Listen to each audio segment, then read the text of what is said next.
So it's been 8 full months. 8 full months have passed since the United States Health and Human Services issued its historic recommendation to the DEA that cannabis be reclassified from Schedule 1 to Schedule 3 under the Controlled Substances Act.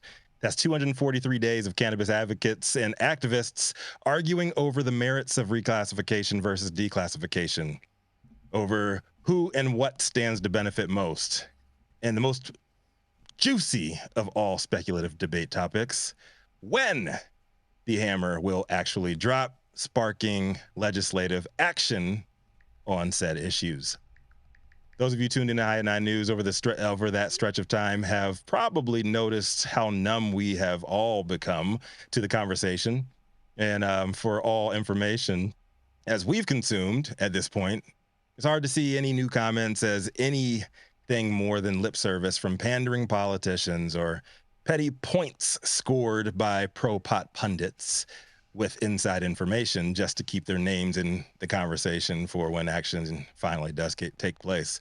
But the one side of the debate notably missing thus far is that of the haters. I mean, other than the same old tired save the children bullshit, backed by zero data or scientific evidence, Kevin Sabet and Project Sam have not had much to say when they think the inevitable will occur. But today's a new day. And according to Marijuana Moment's Kyle Yeager, officials with the nation's top marijuana prohibitionist advocacy group are saying that they are hearing the DEA's cannabis scheduling review will be announced, quote unquote, very soon. And possibly as soon as today or tomorrow. Oh boy. We're running out of fucking shit to say. Yeah. All right. So per the article, now leaders of the organization, Smart Approaches to Marijuana, or Project SAM, say that they're seeing indications that the DEA's review is complete and will be revealed imminently. SAM President Kevin Sabet had this to say during an interview on the organization's The Drug Report podcast on Monday. I hope you all are subscribers to their bullshit podcast. Here's what they said. We're hearing a lot of chatter, and as we're having this podcast, I'm hearing from some sources that pro-marijuana Democratic senators are saying it's very soon, as in today or tomorrow. So it could be wishful thinking or not. I don't know. So again, we will see. We're hearing that it's going to come soon and very well could happen this week. But it also could happen in 3 weeks. It could happen in 3 months. We don't know.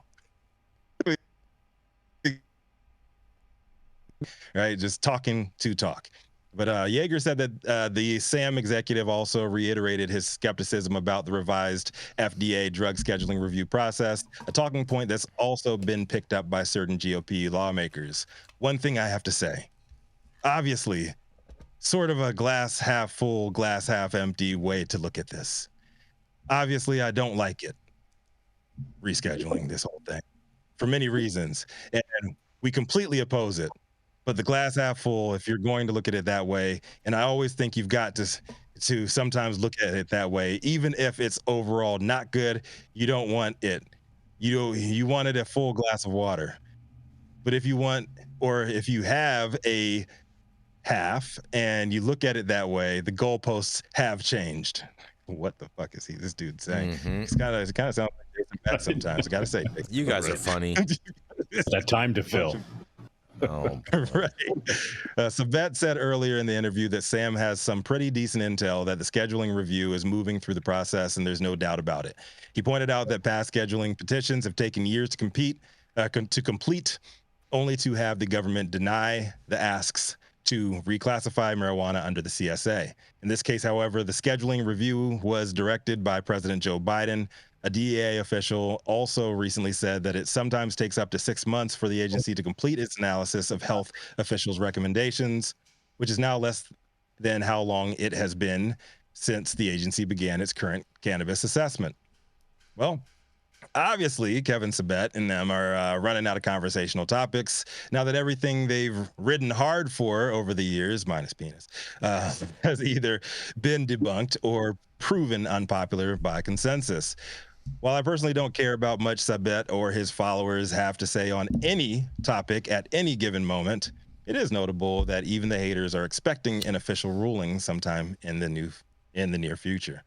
Rico Lamitte, the dopest dad on the street for High 9 News. What do you guys think, man? Like the prohibitionists are even calling for this thing to drop any day now, even though they have no idea what they're talking about. Right. The funniest thing is they put no date on it. They just say real soon now. Could be a day, could be a month, could be a year, could be 5 years.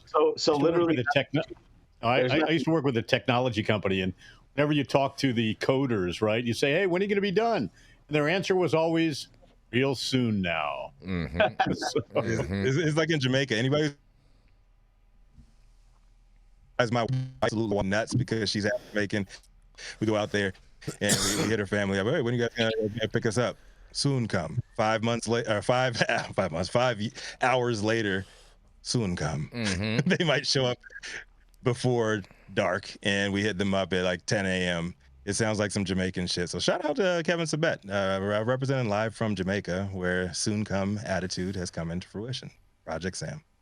I think all the Jamaicans would say this is bomba clad. Oh, this is real talk, man. This is all to me this is just gaslighting everybody. Like, hey, we're gonna have it today or tomorrow, or none of these people know when this thing is gonna come out, and not to mention, hold on. Well, not to mention too, safe banking hasn't gone through, and cannabis isn't getting rescheduled until safe banking goes through, and so that's the two-step tango. So you got to watch for that first before you're going to even expect to see any type of rescheduling news. Well, I mean, this has a lot to do with what we talked about on the show yesterday. I was watching the show a little bit, talking about MedMen. I mean, look. Chapter 11 versus Chapter 7 bankruptcy. It'd be great. That's only because they're a Canadian company, though.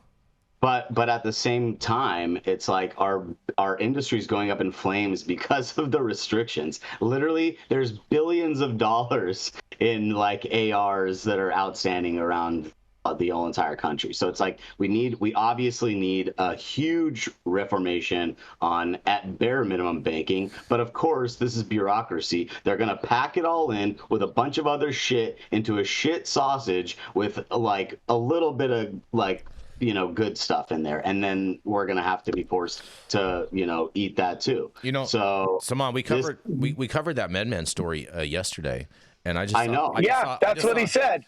Jason, I got a question for you. Why do you think that the passage of safe banking is a prerequisite for descheduling or rescheduling? Because that's what I've been told by all of my people out in D.C. that's the cadence of what is going to happen in regards to how everything happens. Yeah, and so got to get in there first and fuck it up. Well, I mean, I think DC is like weathermen and weather people and economists. They can get paid to continue to be incorrect. There are a lot of those people that are like that. I do agree with you in your analysis of that, Yarrow. However, I'm talking to that 1% of people that actually know what the hell is going on. Hey Jason, would you say that your sources are the same as Kevin Sabet's? No, my sources are real sources. His sources are just made up sources to whatever narrative he wants to perpetuate. Just give him your sources.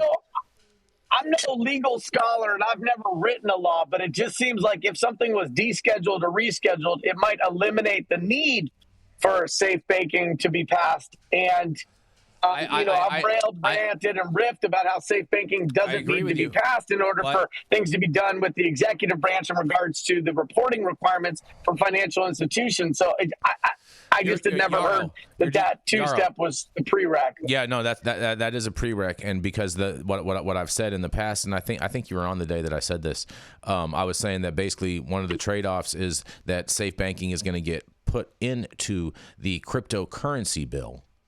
And because all of the Republican crypto bros want to invest their crypto cash into cannabis businesses, and that's going to be the next whatever happened to the days where Republicans hated all the pork.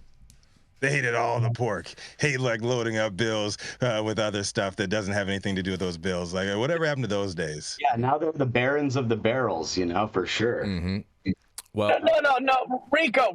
Republicans have never hated pork. All politicians' job is to bring back the bag to their constituents. So whether it's rebuilding a bridge or getting a new semiconductor manufacturing facility, all politicians, blue, red, purple, doesn't matter what flag, or I'm sorry, what party they affiliate with, their job is to bring projects and economic revitalization back to their constituents. And I'm not mad at that. And we're going to go to a commercial. We're going to be right back. Yeah.